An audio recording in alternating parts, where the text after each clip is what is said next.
Oh, yeah, I was actually thinking about that. What about Ferdia? To be honest here, yeah, that's... Hmm... I'm thinking reminding him of Ferdia. Have you considered Ferdia? I have, they're no threat. Really? You don't think with Brighton's president dead, they might look at as prime opportunity for invasion? No, I don't. Why is that? Well, first of all, attacking Brighton would be basically the same thing as attacking Gabriel, since the two are so closely intertwined. I very much doubt that Gabriel would sit idly by as another country attempts to seize their workhorse, even if said workhorse is an uppity one. I also don't think Verdia would be willing to wage a war against the major world of power in Brighton's new army. I don't know, based on like what we were told about Verdia though, they seem like they're just ready to fight anything, no matter what. They're just extremely like that. They're not gonna take the land though, they're just gonna fight. They just wanna fight. Lastly, it's not as though Brighton would just shut down if the president is killed. This sort of government has replacements readily within reach. Doesn't Verdia have a history of fighting against odds, though? You really think the threat of Gabriel coming to Brighton's defense is enough? Maybe not alone, but you have to consider the nuclear weapon. Then you think they won't attack because of a mutually assured destruction? Wrong application of the term, Winter. Brighton has nuclear weapons, but Verdia does not. Brighton are the first on the system, as far as we know. In essence, though, yes, even though Verdia is a powerhouse, they wouldn't want to risk a nuclear weapon launched in their direction. No matter how good my start is, if I stumble 1 foot in, then... No, cool it, this isn't over yet. Insult him? Just insult him. That would go lovely, I'm sure. Question is confidence or show your determination. I don't think questioning him is going to do much. Maybe we could show determination. You know, I'm actually trying really hard here. I mean, I know I'm inexperienced. I know that I'm foolish. I know that. Winter, it's not... It's the truth, sir. Please don't try to pity me again. You see, I know that I have weaknesses. I even know that I have more than just those two. I'm still trying, though, despite those things. I'm being as strong as I can. I want to give it my all. I want to have your kind of confidence, but in knowing that every other suggestion would fail before I would even consider killing, and at such a large scale. I want to think of murder as an absolute last resort, rather than an immediate solution. I might be championing an ideal, but I know I'm not entirely wrong. I feel that the situation must have been a better solution. A solution, though, through which nobody dies. So for goodness sake, sir, don't think of me as just pathetic and stupid. Try to take me a bit more seriously.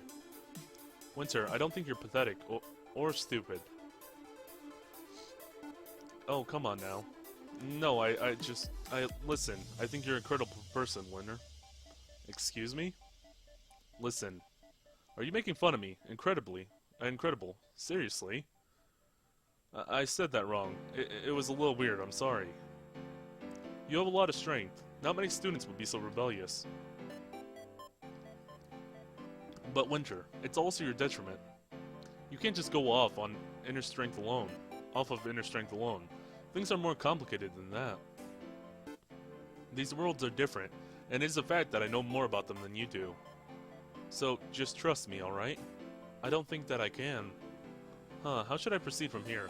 I suppose the best thing would be back off from more personal matters.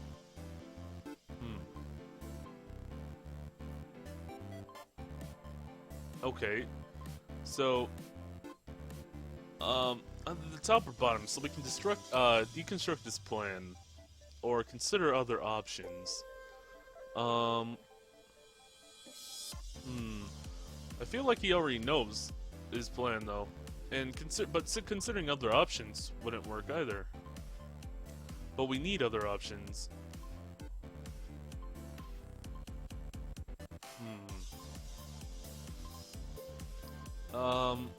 I think we should maybe deconstruct this plan. Can you tell me more about your plan? What more is there to say?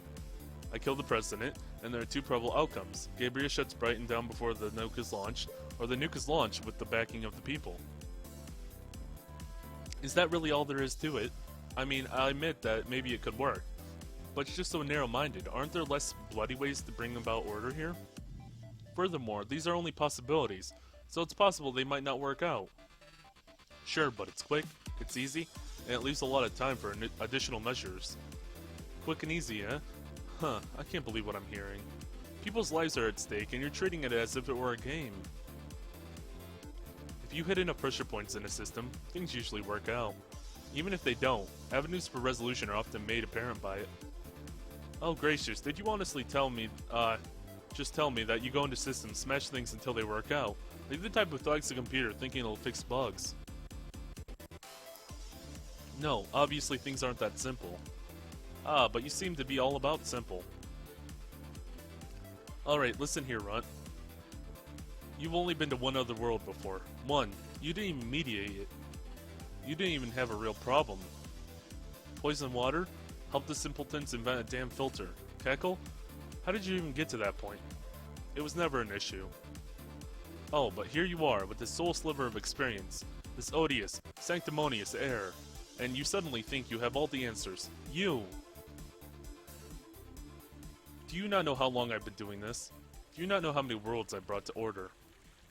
Countless. Appreciate my efforts. Scorn them. Do what you will. But it doesn't change the fact that they work more often than not. And hey, you know what? You're right. I don't care for these people anymore. I don't care about knocking one or two of them off the world. I don't care if 1 million or more die. It doesn't bother me at all. All these problems are their own damn fault. They can't get their shit together, and we still have to come in and do it for them. What nonsense. Do these, I struggle to even call them people, do they deserve the same respect as those from our world? These murderers, these thieves, these swindlers, these racists and bigots, these hateful wastes of life. Huh. Even now they're threatening to murder at least a city of their own. This isn't your utopia, Winter.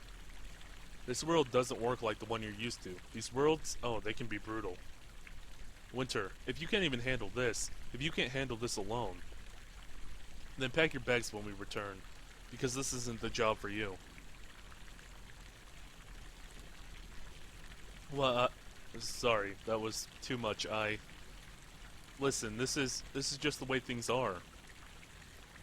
I shake my head. This is the way you are, sir. Just whatever, Mr. Addington. I suppose I should just move on then. Let's see, I have to remember that my questions themselves can speak for or against my position.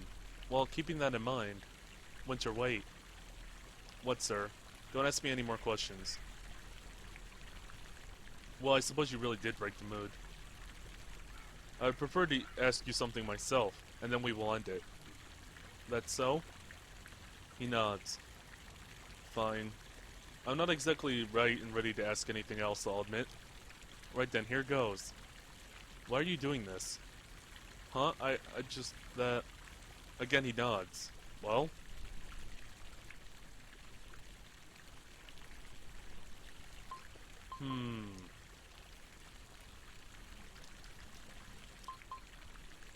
For a moral cause, for a just cause, or no answer. I don't really, I mean, it might just be for a moral cause, but could also be for a just cause. This is a hard one. These are some hard decisions. I don't really like either of these answers, honestly, at the top. I might go with no answer.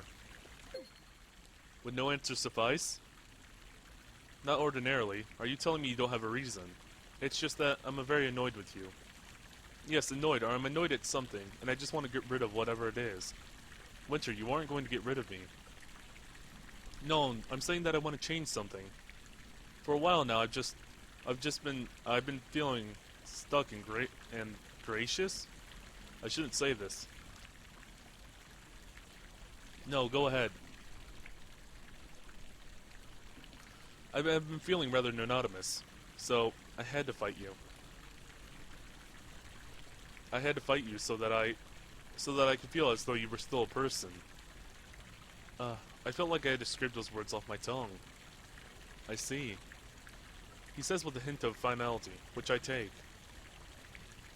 What's this? Is he... he's sighing. Why is he doing that? Might he have... Oh my goodness. I've done it, haven't I? Is this for real? Winter. Fine. Really? Yeah. You aren't really. This is still reality, yes? The anomaly didn't just occur, right? Don't be so surprised. I believe in you.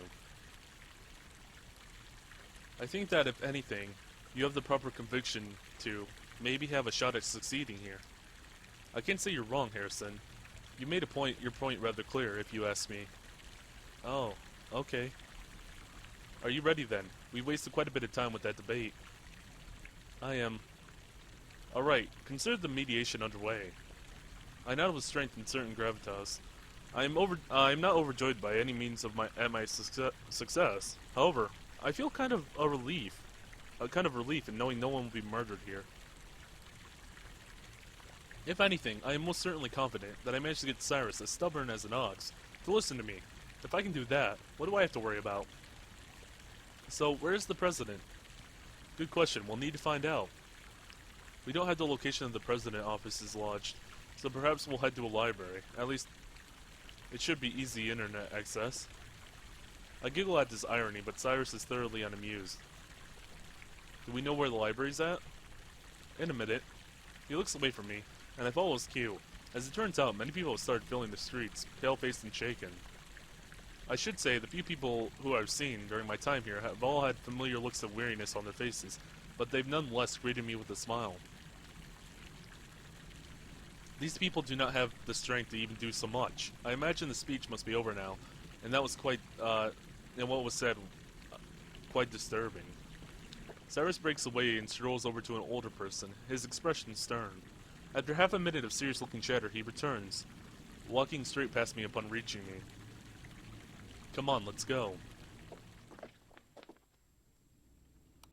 We haven't been here for very long, but I've already relaxed. Cyrus hasn't, though. He's hunched over a keyboard and monitor.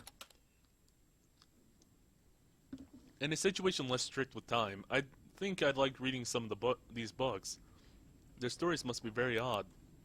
Fiction is written from reality, right? Then, by the notion, I may assume that here they have books about economy and wartime shenanigans. While an unpleasant thought to ponder, I have to admit I'm curious. Alright. Huh. I got the coordinates for his office, found the presidential building floor plans pretty easily. Looks like he really is a figurehead, practically a tourist attraction. Or he would be. I should mention that I actually found the information on a site for tourism. In a less desperate situation, that would have made me laugh. Well, no matter. This is it. Are you prepared?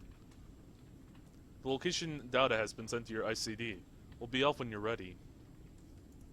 I told you I was before. You're still? Of course. My blood is burning fast and everything. What a ridiculous question. After that gauntlet earlier, what isn't there that I can weather?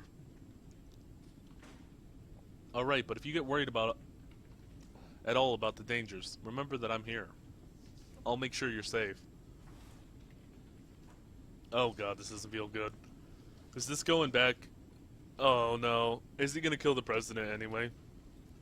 In a show of what I think is supposed to be reassurance, Cyrus displays a weapon for me from his inventory. A gun, I think.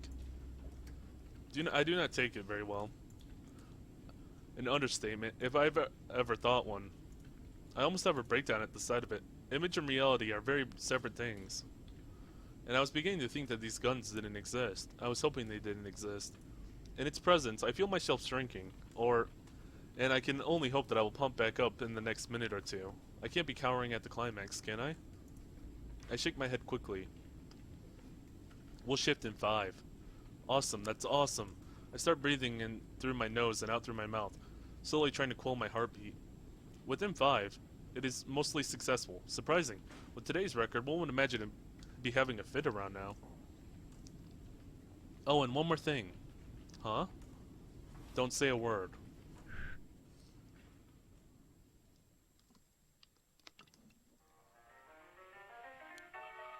Alright. I sort of wanted to speak too. Although, I guess it would be asking for a bit too much. Putting me in charge of the situation would be a bad idea. I can understand the fact. I am not that stubborn and foolish. It appears that Cyrus thinks otherwise, however. As upon our arrival here, he immediately puts a finger across my lips. I frown behind it, but I'm mostly alright with it. He starts glancing around the room. I bounce my gaze around as well.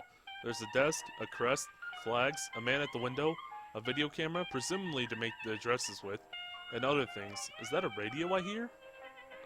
Well, the man is the President Barnaby, I assume. In my peripheral vision, I see Cyrus raising his weapon. Hold on a second, buddy. Well, wait, there's no call for that. The man's alone, Cyrus. Stop it, what are you doing? Don't shoot him, you idiot. Oh my goodness, he's still raising it. I don't want to see a man get shot. It sounds nauseating, frightening, horrible. My lips tremble. He puts his entire palm over my mouth. I catch myself in confliction, wanting to cry out and stop him, but not wanting to give our presence away. I take to grabbing at the side of his hand and gripping his skin with my nails, trying to pry him off. And it's unsuccessful, of course. I hardly budge his hand. Getting desperate, I try to bite him, and only end up awkwardly licking his fingers. Oh god, that's awkward. At this, he trembles, his cheek changes shade, and briefly glares at me. He squeezes my face shut. He aims at the president, and finally, with willful strength, I manage to wrench his hand from my face and shout, "Don't shoot him. Don't move." Having both spoken at once, it ultimately sounded like, "Don't move him." And noticing what I've done, Cyrus harshly addresses me under his breath. What did I just say, Winter? He pushes his arm away from me, and I push his arm away from me and glare at him with my, glare at him with a glare that says, "I thought you were going to shoot him." Now, what's all this? The president is turned and now looking at us. I screwed up. Hey, no wait. Cyrus might actually have been about to shoot him. Also, what was he doing holding me like that? What sort of plan was he making? I'll give you the benefit of doubt and assume that you didn't hear me just now. I said not to move. Well then, I do apologize for my misunderstanding. Right, well, now you know. Okay. Going to say anything more anytime soon. I can't believe we're seriously having an awkward silence here of all places. I mean, really. It takes what feels like minutes before Barnaby decides to break the mood. You're here to kill me, I suppose. No, I've actually come to talk. To talk? His eyes drift from Cyrus to me, and I have no idea what else to do but quake under his gaze. He is foreboding in his oldness. So much for confidence.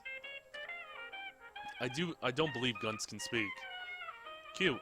Just consider this the weapons some insurance. It's no real concern anyway. He looks away from me and back to Cyrus, an action that relaxes my shoulders. Well, I've got to say, I was expecting someone to come for me with a gun, but the girl is a surprise. I'm probably not in any position to be asking questions, but I just have to know what you meant to accomplish in bringing her here. She has to be here, and that's all you need to know. Well, alright. So, where are the guards? They're looking after things that are actually important. What is this devilish old man saying? Is he trying to pull a fast one? Where the longer we fart around with irrelevant questions, the sooner the doors will blast open and both of us will be killed. Or does he have an even more sinister plan than that? I voiced my concerns in action, tugging Cyrus' jacket and giving him a look and tug as I might, though he refuses to consider me. Whatever my movements broke his conversation. Now he's taking a minute to recollect his thoughts. I take the opportunity to speak in his stead. Alright, wait a second. Cyrus groans and shakes his head, clenching his fists and teeth. Winter. I mostly ignore him. What should it matter whether you're alone or guarded or whatever? Couldn't you be lying, and they're in fact waiting behind the door for us? There's no one waiting. Well, even if that were true, then wouldn't it suggest, in your expectation and aloneness, that you were seeking a, well, certain kind of situation? What situation's that? Like, you know, a murder. That's enough, Winter. Okay, fine. There's not going to be any murder here. We both look at Barnaby, who looks dull. Even if that seems to be what someone here wants. Look, I don't know what you're suggesting. Quiet, alright? The implications here are really rubbing me the wrong way. Planned martyrdom? I don't even want to think about that shit. Well, you were going to make him a martyr anyway. What's the matter whether he or not he expected as much? Now listen, that's all I'm asking. Don't argue. Don't make any sarcastic comments. In fact, don't talk unless I give you the go-ahead. If you do, I might shoot your legs or something. And I very much doubt you'd like that. Are we clear? Barnaby nods. Hey, that's wonderful. Okay, this is the only thing. I want your word that you won't launch that nuke. The President regards my mentor with confusion and a touch of disbelief. You may respond. That's just not how it works. I can't give him my word when my country will only suffer in turn. The lives of Gabrians and Brightons is not something I can accept. Are you dense? I don't just want your word for the Gabrians. I want it for us Brightons. You two are Brightons? Yes. Barnaby descends into peals of laughter. I, on the other hand, am just bewildered by Cyrus's ability to so quickly lie. You expect me to believe that one of my citizens would threaten me over the lives of our oppressors? Yes. I'm sorry, that's just too ridiculous. Are you fucking retarded? Do you think Gabriel would think of wasting resources to kill you? You think they even care? Even if you do fire on them, they'll just take the chance to dominate us completely again. They'll ravage us. Don't you get it? You're asking for war. You're about to take on one of the world's military giants with a bomb and a ragged army. This decision did not come easily. I don't want this. Then find some other way. There is no other way. You, as anyone else, should understand that. I have tried every other way. We have bent knelt. Nose to the floor. For Gabriel and for over a century. And do you see where it's gotten us? It hurts me to see my people celebrating the increase of minimum wage, when I know damn well that Gabriel is laughing at us for the joke that it is. This is one advantage over Gabriel we've ever had.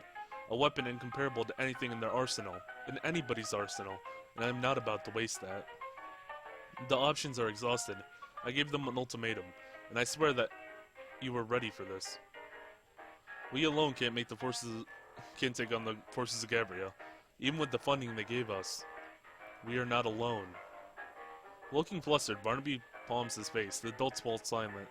Cyrus glances at me in quick bursts, his expression growing increasingly concerned.